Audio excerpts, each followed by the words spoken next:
Hi, my name is SK, and one of my goals for this year was to consume more media and have it be good media. So this is my first monthly media check-in of 2026.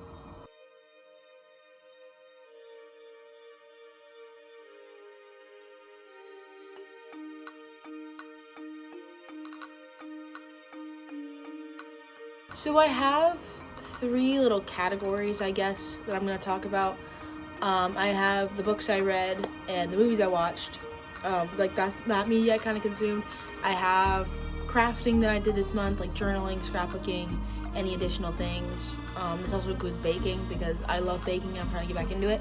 The last section is going to be vision boards because I have a monthly Pinterest board of sections for each different month of the year, detailing what I want to accomplish, and we're going to talk about what I did accomplish in January and what I want to accomplish moving forward into February. In total, I finished 8 books in January, which is absolutely phenomenal. My goal for this year is 30, and I may consider upping it at this point because holy crap, I did not expect to finish 30 books this year.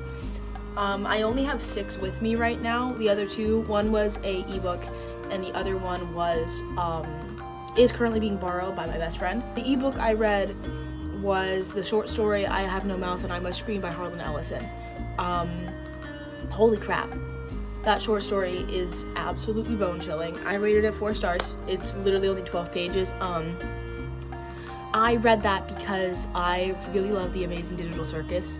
And that short story is, and a lot of Harlan Ellison's writing is what the TV show is based off of.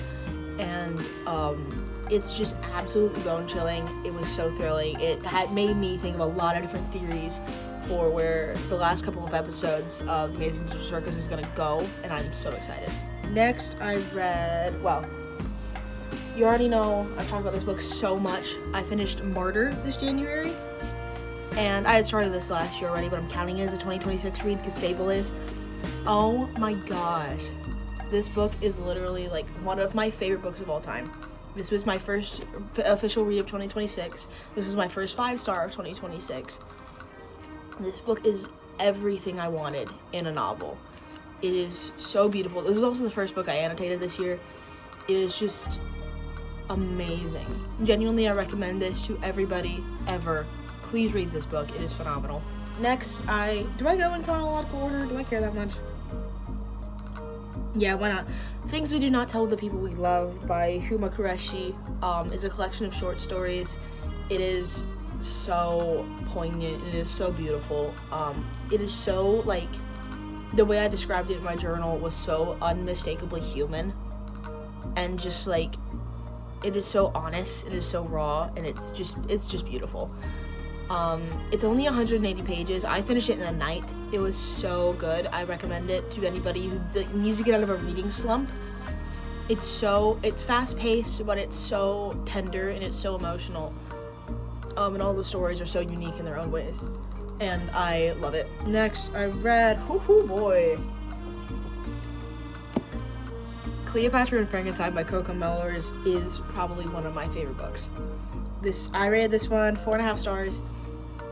This book had me sobbing the entire time. I finished it in like 5 days. Every single time I put it down, I could not wait to grab it back up again and see what happened.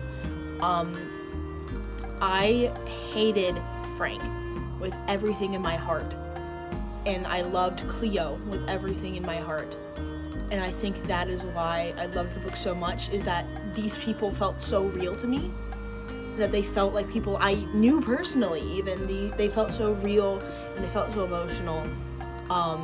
And it's just a beautiful story. Coco Mellors' writing is just gorgeous. I do plan on reading more of her books in the future. I do recommend this one. It's technically a romance novel, which I didn't know until I put it on my Fable. Yeah. Please read the trigger warnings for this one and for this one. Please read content warnings. Please. Next, what did I read next? Book Talk Girlies. You Know I'm Here. Normal People by Sally Rooney. This was my first Sally Rooney novel I finished. I had started Beautiful World, Where Are You? Because that was the first one I got. That was not a good one to start with. I needed to start with Normal People, which people kept telling me, but I'm dumb. This was a 4.75 star. The only reason it was not a 5 star is because of the ending, and I'm not going to spoil it. This book is my copy's only 273 pages. This one I finished in 2 days. I could barely put this book down. Ask my boyfriend. I finished this book and literally had to put my head down on my table for a minute. It had me so emotionally devastated. But it was so good. I loved it. I loved every bit of it. I'm definitely reading more Sally Rooney. Like I said, I have this one, and I also have Intermezzo, which is on my February TBR, which I'm about to talk about. But next one I read was another short one. This was Cynthia Erivo's memoir, Simply More. This book I got because I'm making it a goal this year to work on my mental health, and one of my biggest insecurities is feeling like I'm too much for people, or that I'm too loud, or that I'm too me, I guess is the right word. And the subtitle for this book is a book for anyone who has been told they're too much. And hearing Cynthia Erivo's experience, and just hearing how her life has gone and how she's overcome these kind of struggles was so encouraging. I finished this one in a couple days. This one literally holds such a special place in my heart. It literally, I wrote this in my review on Fable. It felt like sitting down for a coffee with her, and she just talked to me about everything, and that was just beautiful. Her writing is so personal. It is so raw and relatable, and I love it. I love this book. Next, I read Better Than the Movies by Lynn Painter. I have been waiting to read this one. My friend got me a copy for Christmas. I was doing a Secret Santa with my friend group, and I finally got a copy of her. She is beautiful. I rated this book. What did I rate this book? 4.5. Everyone says this is the perfect Lynn Painter to start with. They are correct. Read this book. It is so beautiful. I love this book so much. This was also a great read because after reading Martyr, Cleopatra and Frankenstein and Normal People, I needed something that did make me feel sad. And Wes Bennett. I need a TV show of this immediately. Not a movie, TV show. This book is so fun. I plan on getting more Lynn Painter in the future. I am so excited. I love this book. Please read it if you love rom-coms. Barely any spice. Zero spice, actually. What am I talking about? Perfect. Literally nothing wrong with this book. The last read I finished in January was Severance by Ling Ma. And if you know me, you know this was my third attempt to read this book, and I finally forced myself to get through it. I really wanted to like this book. I rated it 3.75 stars. It was good. It just I normally love hearing the backstory of characters in a sci-fi thriller setting, but for some reason I genuinely just I wanted so desperately to hear more about the virus that was going on. I wanted to hear more about what had happened to the world around the character. And it just I don't know. Maybe it's just a me thing. It was good. It was a good book. I rated it 3.75. But I wanted to like it a lot more than I did, and I'm kind of sad that I didn't. But that's okay. I'm not gonna like every book I read, and that is normal. So those were all the ones I finished in January. I have 3 books that I'm carrying over into February. One of them is I'm rereading and annotating The Perks of Being a Wallflower by Stephen Chbosky. If you know me and you've watched my first ever video, which was 10 books that I find no fault in, you know I adore this book with everything in my being. The reason I'm rereading it and annotating it is because the first time I read it, I had my boyfriend's copy, and so now he's finally reading it, and so now I have my own copy that I'm rereading and annotating, so we can talk about it and we can watch the movie. I love this book. I am not that far into annotating just because I've been so busy. The next book I'm carrying into February is My Year of Rest and Relaxation. Ignore my very scuffed bookmark. I am only 90 pages into this book, and I really, really want to like it. Hopefully it gets better, but I am just finding this so, I love the writing style, but just like the characters are so dull and the characters are so like bland. Hopefully it improves. I don't know. I really want to like this book. Book Talk, don't lie to me, please. And then the last book I'm carrying into February is A 7-Year Slip by Ashley Poston. I picked this one up because me and my boyfriend just watched When Harry Met Sally, which is my new favorite movie. And I know I've been told this one gives the same kind of vibe as that. But I needed another romance novel, and I don't know, I'm really excited. I'm not that far in. I'm literally like not even 20 pages in, but I'm loving it so far. I love this character. I'm really excited. My February TBR isn't that long, especially since I have a bunch of books that I'm carrying into the month. One of them is The Do-Over by Lynn Painter. This one, my friend Bailey is lending me her copy, and it's the one with the really pretty sprayed edges. It is gorgeous. This book is just so pretty. But this one has a really interesting concept, and I am super duper duper excited. I can't wait. So I'm gonna read this one probably next after I finish one of the ones I'm reading right now. Next, I have Everything I Know About Love by Dolly Alderton. This one, when I had originally set out to do my alphabetical reading challenge, which I've partially given up on now, this was on my list, and I have a copy, and I want to read it. It looks really good. I've heard really good things about it, and I'm really excited to read it. Next, like I said earlier, I have Intermezzo by Sally Rooney. I might try and annotate this one too. It is so big. But just like I said, I adore Sally Rooney with everything in my heart. And I'm really excited to read this one. Because I want to get more into her writing. I want to read this one. And then, like I said, I have Beautiful World, Where Are You? So I'll probably read that one next and then search for more of her books. And last on my list for February is Such a Fun Age by Kylie Reed. This one I found in a bookstore while on a study date with my friend and grabbed it because the back told an interesting story and it looked pretty.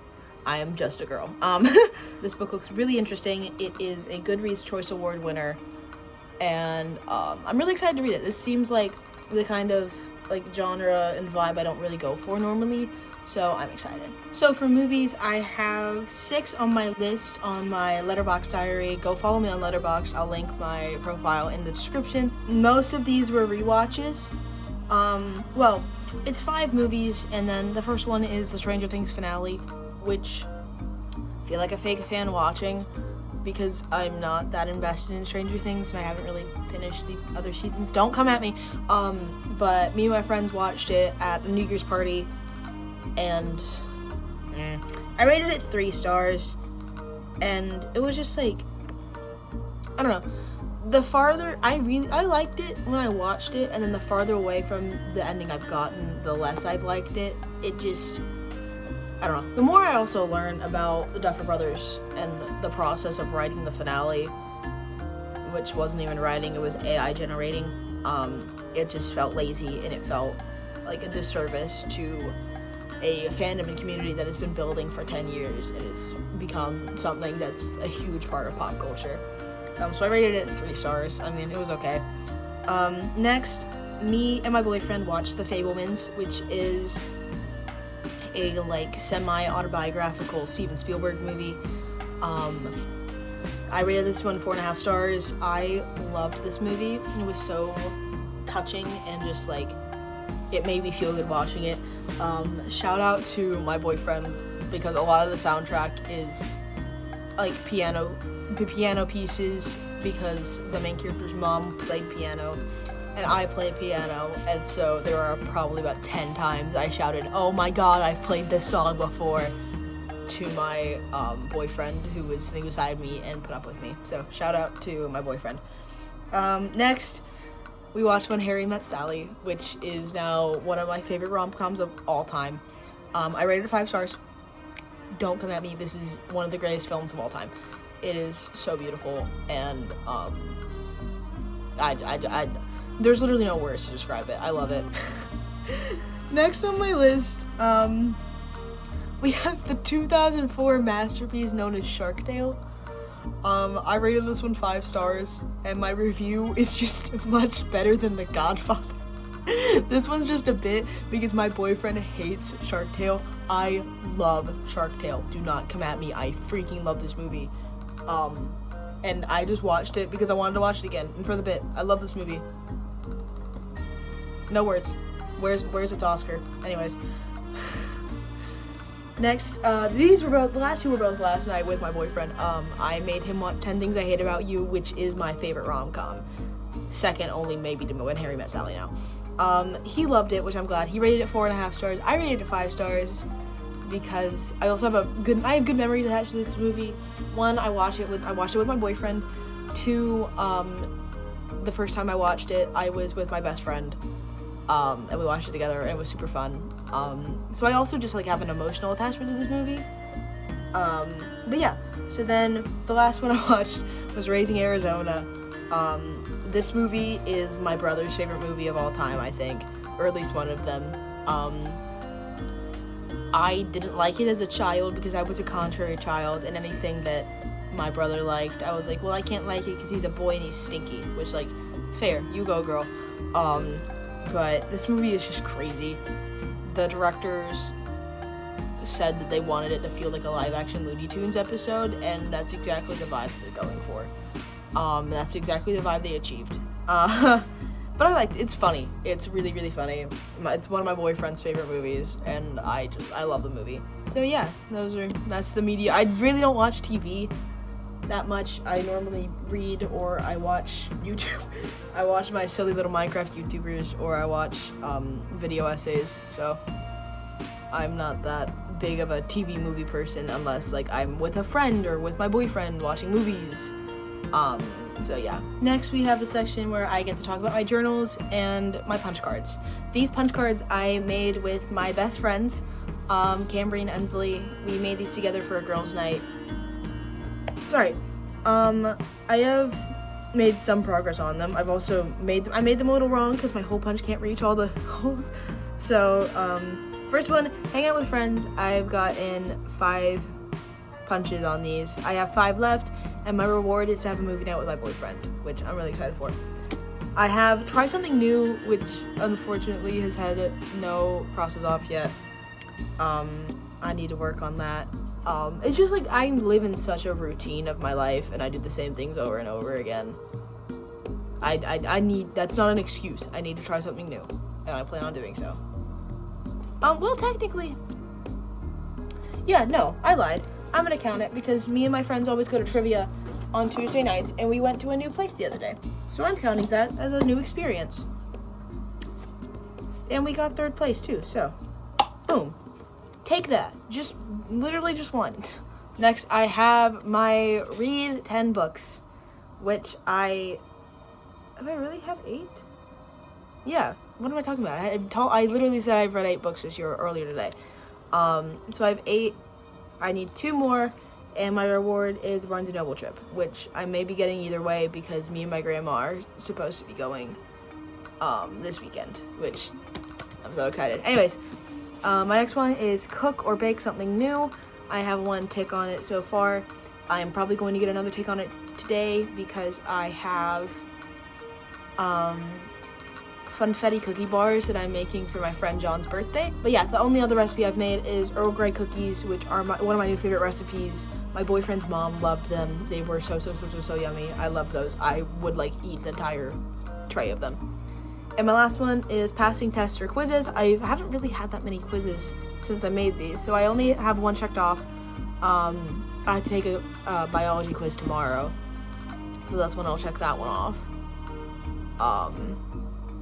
So yeah, I've made a little progress on some of these, but like these are things that kind of come naturally into my life, these situations, so I'm not trying to like pressure myself into it. I've kind of already briefly talked about my reading journal, but I have some more catching up to do. I need to fill out pages for I Have No Mouth Mind, Just I Must Scream, Things We Don't Tell the People We Love. I want to do an ins and outs spread for 2026, specifically pertaining to reading, and then I just need to catch up on all the other books that I haven't put in here. I'm a decent chunk of the way through the journal. Like, that's as far as I've gotten. Well, that's really not a decent chunk. But I started this journal in October of last year. And I love using it. It's super fun. It's a way to get creativity out while I get to also expand on, like, and talk about my favorite books. So I'm excited to keep pursuing this one. My personal journal, I really haven't gotten that far in, which is bad because I know it was my goal to journal more. The things I have journaled about are really good, and I'm glad I did it. I have also started a Joy of the Week spread, which I need to catch up on, which basically, every single week I want to write down one good thing that happened, and like one thing that I loved that happened this week. Yeah, so I want to write down one little thing that I did every single week, so by the end of the year I can come back and be like, hey, look how much has happened. But I've journaled a bit, not as far as I thought I would, but I don't want to pressure myself into journaling because I want it to be genuine, and I want it to be when I want to. I don't want to pressure myself into journaling every single day because then I'm going to get burnt out on it, and then I'm not going to want to do it anymore, and I'm just going to have another mostly empty notebook sitting around. So, yeah. So last but not least, I want to talk about my monthly vision boards. January has its section. It's mainly about creating and consuming things that matter to me and things that are good, and being organized and getting stuff done. What I've accomplished on this is I have started to take studying more seriously, and I have gotten some really good grades so far. I ordered my sewing machine because I want to learn how to sew. I ordered it literally yesterday, and it should get here tomorrow. You guys are going to be very sick of me with all the content I'm going to make with this sewing machine.